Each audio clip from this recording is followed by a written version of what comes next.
Hello everyone. The MEC from Limpopo, Phopi Ramathuba, has been reprimanded by the Health Profession Council of South Africa for shouting at Zimbabwean patient in Limpopo Provincial Hospital in August last year.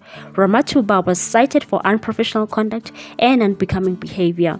This is after a video on social media went viral where she could be heard telling the patient that migrants were to blame for her department's stretched budget.